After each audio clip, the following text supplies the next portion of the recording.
예수께서 거기서 나가사 두로와 시돈 지방으로 들어가시니 가나안 여자 하나가 그 지경에서 나와서 소리질러 이르되 주 다윗의 자손이여 나를 불쌍히 여기소서 내 딸이 흉악하게 귀신 들렸나이다 하되 예수는 한 말씀도 대답하지 아니하시니 제자들이 와서 청하여 말하되 그 여자가 우리 뒤에서 소리를 지르오니 그를 보내소서.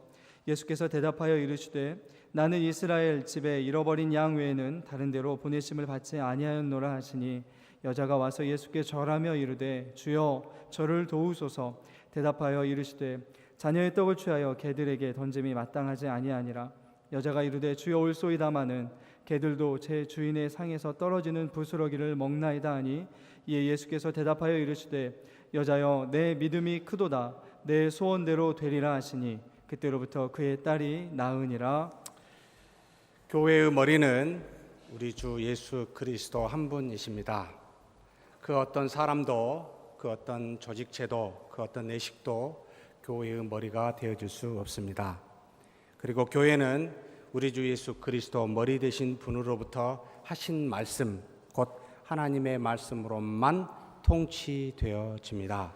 거기에 어떤 인간의 경험과 전통과 또한 인간의 여러 사사로운 해석이 주가 될 수 없음을 말합니다. 그래서 모든 곳에는 하나님과 하나님의 아들 예수 그리스도와 우리에게 성령의 감동으로 주신 하나님의 말씀만이 있어야 하고 그곳으로만 우리의 영이 샘을 얻습니다. 그러니 그 말씀을 들으시고 순종하는 저와 여러분이 되기를 주의 이름으로 축복합니다.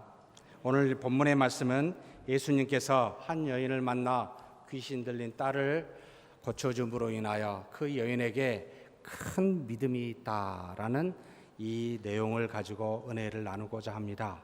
큰 믿음이라. 도대체 이 믿음에는 여러 가지 종류가 있다라고 로마서 1장 16, 17절을 전번에 나누면서 말씀을 드린 적이 있습니다. 종류도 다르지만 분량도 다르다.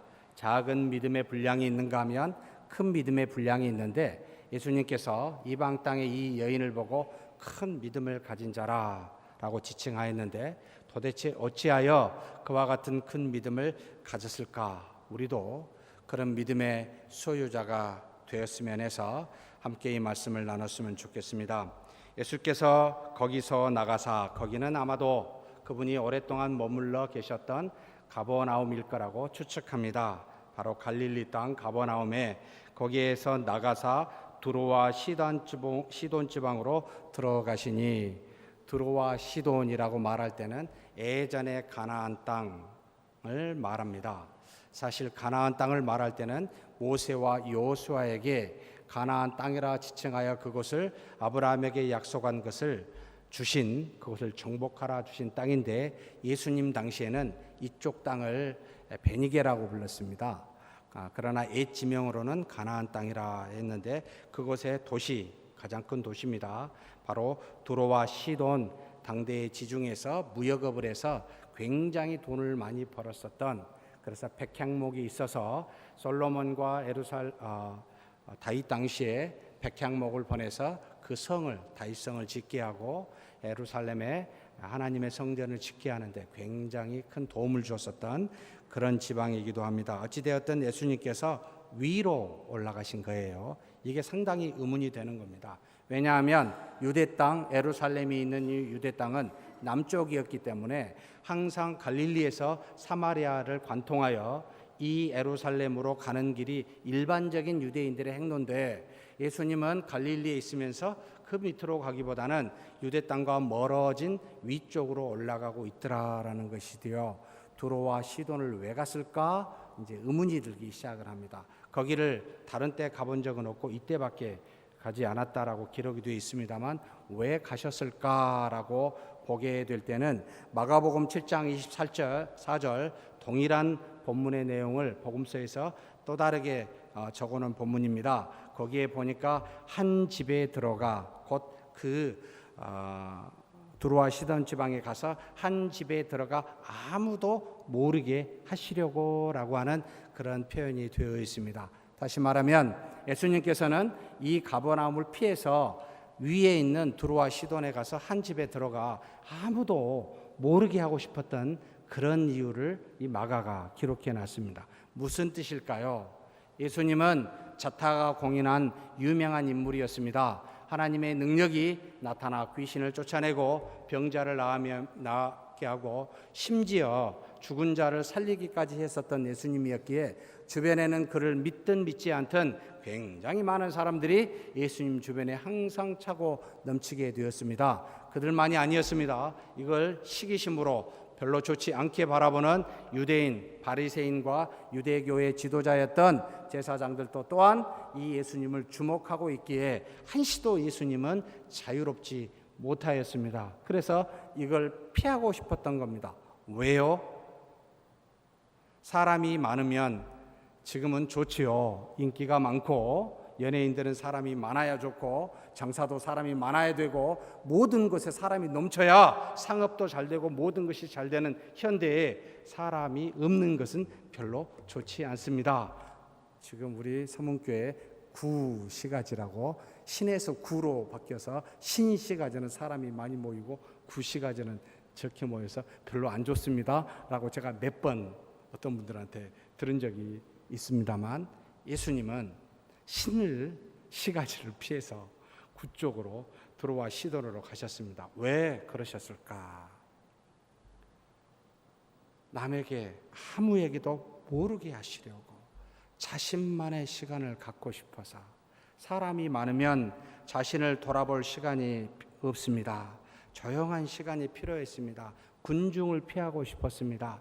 하나님과 더불어 독대하고 싶었습니다. 평소에 다니면서도 예수 그리스도께서 당신의 제자를 이끌고 다니면서도 항상 예루살렘에 가면 그는 반드시 감람산으로 올라갔는데 감람산에 좋은 집이 있어서가 아니라 아름다운 맛있는 열매가 있어서가 아니라 사람을 피하여 홀로 밤에 하나님과 독대하기 위하여. 사랑하는 성도 여러분, 사람을 즐겨하지 않으심이 좋습니다. 홀로 하나님과 더불어 독대하는 조용한 시간이 우리 모두에게는 필요합니다. 그래야만 자신의 잘못을 알게 되고 하나님의 뜻이 무엇인가를 분별할 수 있어 날카롭게 나의 삶의 의와 죄가 무엇인지를 분별할 수 있는 능력을 거기서 얻기 때문에, 그렇지 아니하고 사람과 어울려 같이 먹기를 자주 하고 자꾸 여러 사람과 함께 하다 보면 여러분 둔해지기 쉽습니다. 하나님의 뜻과 세상의 뜻이 어느덧 섞여져서 타협되어 하나님의 뜻보다는 세상의 뜻에 따라 살아가기가 쉬우니, 하나님의 아들이시면서도 불구하고 그렇게 우리에게 보여주심은 너희들도, 나를 믿는 너희들도 이와 같이 해라 라고 하는 그런 의미가 포함되어 있습니다. 그러니 두로와 시돈을 찾아가십시다. 조용한 곳이 저와 여러분에게는 어디입니까? 찾아 들어가십시오. 성경은 이것을 골방이라고도 표현합니다. 반드시 우리만의 골방이 필요합니다. 하나님과의 독대하는 그 장소와 시간이 필요하더라. 제발 사람을 좋아하지 마시고 하나님을 좋아하십시오. 그뿐만이 아닙니다. 자신의 제자들에게 조용히 가르칠 수 있는 시간도 필요했습니다. 함께 믿음의 형제로 제자는 단번에 되는 것이 아니기에 하나님의 말씀을 가르쳐야 했고, 본인의 사는 모습을 본인이 말과 행동을 함으로 인하여 가르침이 필요했기에, 제자들과의 함께하는 시간이 필요했기에 이 예수님은 따로 그런 장소를 찾아가신 겁니다. 사랑하는 성도 여러분, 우리는 단번에 제자가 될 수 없습니다. 몇 번의 예배를 드리고 주일날 특별히 예배 한 번만 드리고 가신 분들 참 많이 있는 줄로 압니다. 그런 것으로 우리의 믿음과 신앙이 성장하리라고 생각하지 마십시오. 유지는 될지 모르겠습니다. 그러나 제자가 되기 위해서 예수님이 당신의 12사도를 정말로 3년 반 이상을 동고동락하며 함께 하나님이시면서도 그와 같은 일을 한 것은 제자들의 본성이 우리 모두가 다 순수하지 않기 때문에 타락한 본성을 갖고 있기에 지속적인 말씀과 기도가 필요하기에 하나님이 아들 예수 그리스도가 이와 같은 제자 훈련을 시키셨음을 아시고 제발 교회의 말씀을 여러분 전무하고 훈련받는 일에 적극적으로 참여해 주시길 부탁드립니다. 예배드리고 밥 빨리 먹고 얼른 가지 마시고 끝까지 남아서 온종일 주님과 더불어 교통하는 저와 여러분이 되기를 간절히 빕니다. 그래서 그와 같은 일을 했었고, 또 한 가지는 왜 바로 하나님의 아들 예수 그리스도의 복음은 단순히 유대 땅에 유대인들에게만 미치는 것이 아니라 바로 이방 땅 모든 사람, 하나님의 주시는 은혜의 복음은 땅끝까지 전파되어야 함을 몸소 실천함으로 제자들에게 또는 이방 사람들에게 또는 유대인들에게 동시에 가르쳐주는 가르침이 바로 두로와 시다노로 가는 그와 같은 의사를 표명함으로 가르쳐주고 있습니다. 사랑하는 성도 여러분, 나는 이 사람한테는 복음을 전해, 이 사람한테는 안 돼 라고 우리 생각으로 구별하지 마시고 어디든지 도저히 가고 싶지 않은 곳이라 할지라도 도저히 받아들이지 않을 만한 사람이라 할지라도 가리지 마시고 복음을 전하는 저와 여러분이 되기를 축원합니다. 그러면서 이렇게 두로와 시돈 지방에 갔는데 한 여인이 그 안에서 나옵니다. 그 지경에 나와서 소리질러 이릅니다. 주 다윗의 자손이여 나를 불쌍히 여기소서. 주 다윗의 자손이여라는 말을 썼습니다.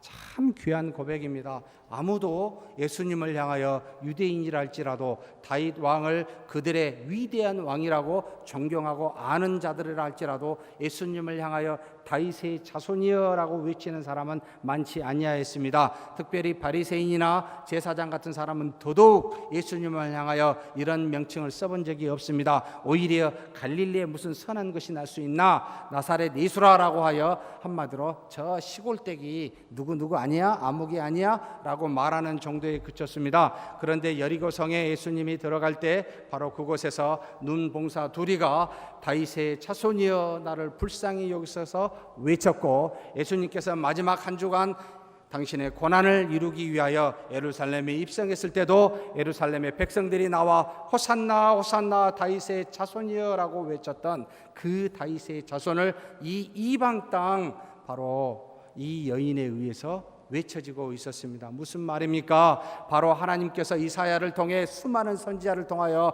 다윗의 혈통으로 이 땅에 오실 다윗의 동나에서 한 목자가 날 것이라 라고 말한 정말로 하나님의 아들 메시아로 오실 것이란 이 사실을 믿고 아는 사람만이 다윗의 자손이여 라고 외칠 수 있었던 그와 같은 믿음을 바로 이 여인이 한 번도 보지 못했던, 예수님을 생전에 한 번도 이전에 보지 못했던 이 여인의 입술에서 지금 외쳐지고 있습니다. 주 다윗의 자손이여라고. 사랑하는 성도 여러분, 주님 앞에 나올 때 여러분은 주님을 향하여 무엇으로 외치고 있습니까? 내 모든 것을 주장하는 주인이실 뿐만 아니라 하나님께서 보내주시는 영원한 우리의 대제사장이요 우리의 어린 양인 우리를 구원할 구세주로 알고 이 자리에 와서 주님을, 하나님의 아들 예수 그리스도를 외치고 계십니까? 아니면 삶의 액세서리로 그래 이 땅에 살면서 좀 교양 있는 사람은 종교 한 가지는 있어야 되지 않나? 그래서 뭐 좀 한 가지 정도 가지고 와서 고상하게 앉아 있다가 참 좋은 말씀이네 그렇고 듣고 가시기 위해서, 마치 서울의 남쪽에 강 남쪽에 사는 사람들의 대체적으로 생각하듯이 그와 같은 모습으로 여러분 이 자리에 혹시 앉아 있지는 않습니까? 여러분, 주 다윗의 자손이여 나의 구세주로 메시아로 외치는 저와 여러분이 되기를 간절히 축복합니다. 그렇게 고백한 이 여인은 그 다음에 무엇을 말하고 있습니까? 바로 큰 믿음은 주님을 하나님의 아들로 메시아로 인정하는 것이다라는 게 첫 번째고, 두 번째는 곧바로 자신의 요구사항을, 기도 제목을 아릅니다. 내 딸이 흉악하게 귀신 들렸나이다.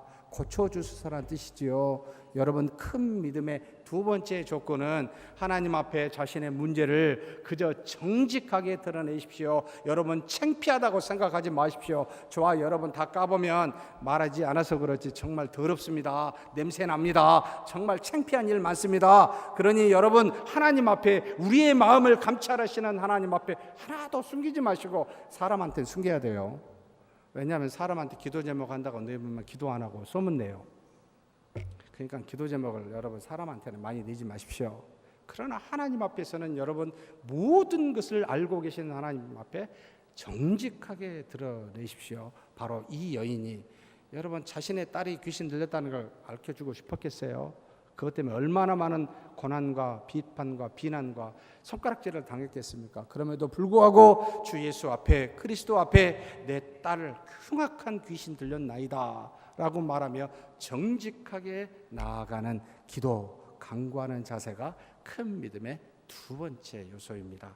여러분, 미사 여구 붙이지 마시고 이것저것 따지지 마시고 하나님 앞에는 그대로 토로하십시오. 한나처럼 있는 대로 토로하십시오. 울고 싶으면 울으시고 탄식하고 싶으면 탄식하시고 원하고 싶은 게 있으면 원한 대로 말씀하십시오. 정직한 간구가 두 번째 큰 믿음의 조건입니다. 그러면서 무엇라고 예수님께서 반응하십니까? 희한한 반응을 하십니다. 예수는 한 말씀도 대답하지 아니하시니. 이게 무슨 뜻입니까? 침묵하신다는 거예요. 왜 그랬을까? 여러분, 예수님의 침묵의 모습이 여기만 있는 건 아닙니다. 바로 마리아와 마르다 오라버니 나사로가 병들었다는 소식을 그가 듣고 빨리 와서 고쳐달라고 하는 요청을 예수님께서는 지연시키셨습니다. 무려 사흘 이상을. 그래서 결국은 가니까 죽었습니다. 마르다가 와가지고 왜 이제 왔냐고 동네 밖에 와가지고 예수님께 하소연하죠. 여러분, 종종 우리 주 예수 그리스도는, 우리의 하나님은 우리의 기도를 들으시고 침묵하십니다. 왜 그렇습니까? 우리의 연약함을 드러내고 우리의 믿음만을 나타내기 위하여, 그래서 온전히 하나님만을 믿도록 하기 위하여 그것을 그대로 우리에게 시험하시기 위해서 침묵하십니다. 이 침묵을 참지 못하는 믿음이 연약한 제자들은 곧바로 반응을 합니다. 뭐라고 반응하죠? 제자들이 와서 청하여 말하되 그 여자가 우리 뒤에서 소리를 지르오니 그를 보내소서. 진짜 귀찮네. 왜 이렇게 시끄럽게 하죠? 예수님 좀 어떻게 해주세요. 예수님의 침묵에 대한 그 의미는 전혀 없고 믿음이 없는 그대로 자신의 생각이 드러납니다. 예수님이 우리를 향하여 기도에 응답하지 않을 때 믿음이 없으면, 없는 사람은 그 모습이 나타납니다. 기도 안 하는데 응답이 안 되니까 자신의 모습이 나타나는 거예요. 사랑하는 성도 여러분, 작은 믿음, 큰 믿음 있는 자는 이런 것이 드러나지 않습니다. 그래서 여러분, 용각사는 소리가, 젊은 세대는 모르시죠. 어리진 세대는 옛날에 용각사는 흔들어도 소리가 나지 않습니다. 성숙한 신자는 교회 안에서 흔들어도 소리가 나지 않습니다. 믿음이 작은 사람은 비어 있으니까 조금만 흔들어도 양철 안에 돌 하나 들었듯이 시끄럽게 소리가 납니다. 믿음이 작은 자요. 확연히 예수님이 침묵하심으로 테스트하는 거죠. 드러내버리는 겁니다. 그런데 이 여인은 드러내지 않았고 예수님의 제자들은 자금을 드러냈어요. 사랑하는 성도 여러분, 정말로 교회에 많이 다녔다고, 오래 다녔다고, 성숙하다고 생각하지 마십시오. 침묵할 때, 하나님이 응답하지 않으실 때 나타납니다. 문제가 생길 때 나타납니다. 소리가 있느냐 없느냐로 나타납니다. 그러니 침묵이 올 때 어찌해야 되겠습니까? 인내하셔야 됩니다. 참으셔야 됩니다. 근데 이것으로만 주는 게 아니에요. 예수님은 정말 해도 너무해요. 24절에 다시 말씀하십니다. 예수께서 대답하여 이르시되 나는 이스라엘 집에 어린 양 외에는 다른 데로 보내심을 받지 아니하였노라. 지금 거절해 버립니다. 그렇죠? 불쌍히 여겨달라니까 거절해 버리는 거예요. 예수님께서는 우리에게 침묵으로만 우리를 테스트하는 것이 아니라 거부함으로도 테스트하십니다. 어떻게 이렇게 매정할까요? 여러분, 우리를 세우기 위함입니다. 우리의 믿음이 크게 성장하도록 만들기 위함입니다. 침묵에서도 인내함을 가져야 되고, 상황에 하나님 앞에 기도했음에도 불구하고 반대로 전혀 원치 않는 시련과 역경이 오므로 하나님이 마치 나를 거부하고 부정한 것처럼 보여도 여기에서 인내하셔야 됩니다. 오래 참으셔야 됩니다. 이것이 바로 믿음을 테스트하고 있는, 큰 믿음 되게 하시는 하나님의 은혜가 있기 때문이지요. 그러니 그와 같은 세 번째 조건은 여러분 인내하셔야 됩니다. 또 뭐가 있습니까? 그렇게 나오자 이 여자의 반응이 정말로 놀랍습니다. 예수님께 와서 절하며 이르되 주여 저를 도우소서.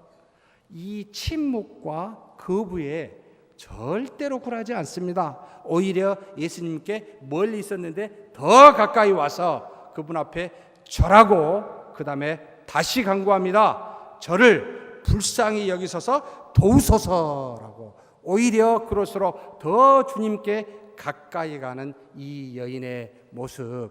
사랑하는 성도 여러분, 큰 믿음은 어려울수록, 침묵이 올수록, 거부가 되어질수록 더 주님께가 자신을 끝없이 지속적으로 아뢰는 믿음이다 라는 걸 보여주고 있습니다. 사랑하는 성도 여러분, 고난과 역경 속에 있습니까? 무슨 뜻일까요? 오라는 거예요. 더 가까이 오라는 거예요. 그리고 경배하라는 거예요. 자신의 생각과 신념과 의지를 굴복하라는 겁니다. 그리고 나만을 바라보라는 겁니다. 그러면서 나를 도우라라고 직접적으로 기도하라는 뜻입니다. 사랑하는 성도 여러분, 그 어려움과 환난 속에 이리저리 갈 때처럼 흔들리지 마시고, 그럴수록 더 주님 앞에 나아가 기도하고 있는 그대로 나타나며 나를 도우소서라고 기도하는 저와 여러분이 되었으면 좋겠습니다. 그뿐만이 아닙니다. 예수님께서 뭐라고 이야기하십니까? 정말 가혹할 이야기를 하고 있습니다. 대답하여 이르시되 자녀의 떡을 취하여 개들에게 던짐이 마땅하지 아니하니라. 이제 뭔 말을 합니까?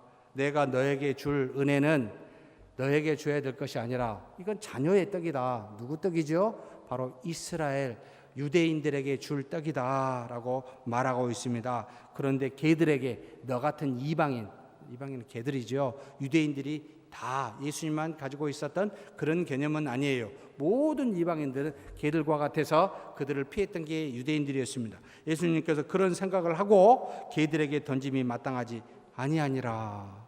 정말 매정하죠. 어찌하여 이런 표현을 했을까요? 네? 가혹할이 많지 너는 개 아니냐. 내가 너에게 주는 것은 의미가 없지 않느냐. 두 가지 의미가 있습니다. 사랑하는 성도 여러분, 이거 양날의 칼인데요, 바로 유대인들에게도 하는 말이기도 합니다.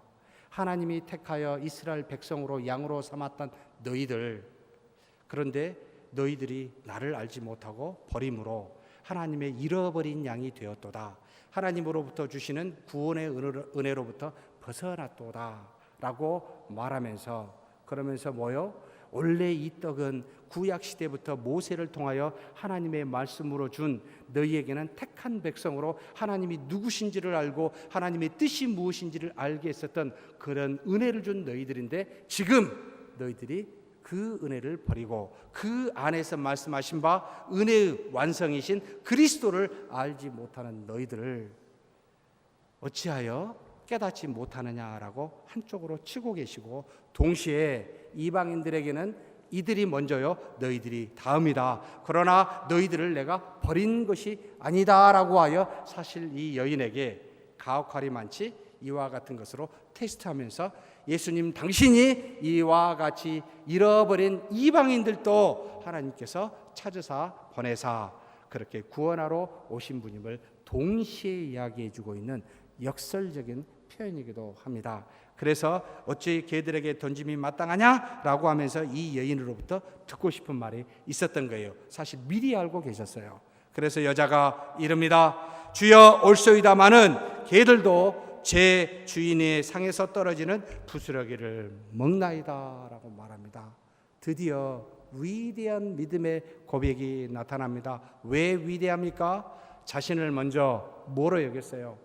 예수님께서 개들에게 던짐이 마땅치 아니하다 하는 말을 그대로 받고, 예, 제 개입니다. 그런데 이 개들도 주인의 상에서 떨어지는 부스러기를 먹나이다. 온전한 건 못 먹어도 떨어진 부스러기라도 먹는 것이 개가 아닙니까? 라고 말하며 두 가지를 말합니다.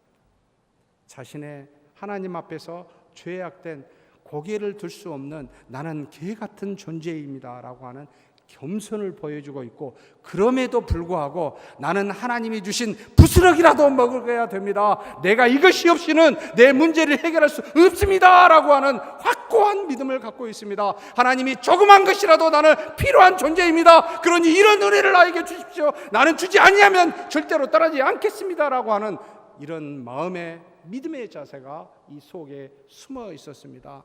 사랑하는 성도 여러분, 하나님 앞에 완전히 굴복한 겸손을 가지시고 어떤 은혜든지 하나님의 은혜가 없이는 살 수 없다라는 그와 같은 믿음을 갖는 저와 여러분이 되기를 축복합니다. 그래서 이 여인은 바로 예수께서 대답하심으로 말미암아 이르시되 여자여 내 믿음이 크도다 내 소원대로 되리라 하시니 그때로부터 그의 딸이 나은 엄청난 은혜를 맛보았습니다. 이와 같은 큰 믿음을 갖는 저와 여러분이 되기를 주의 이름으로 축복합니다.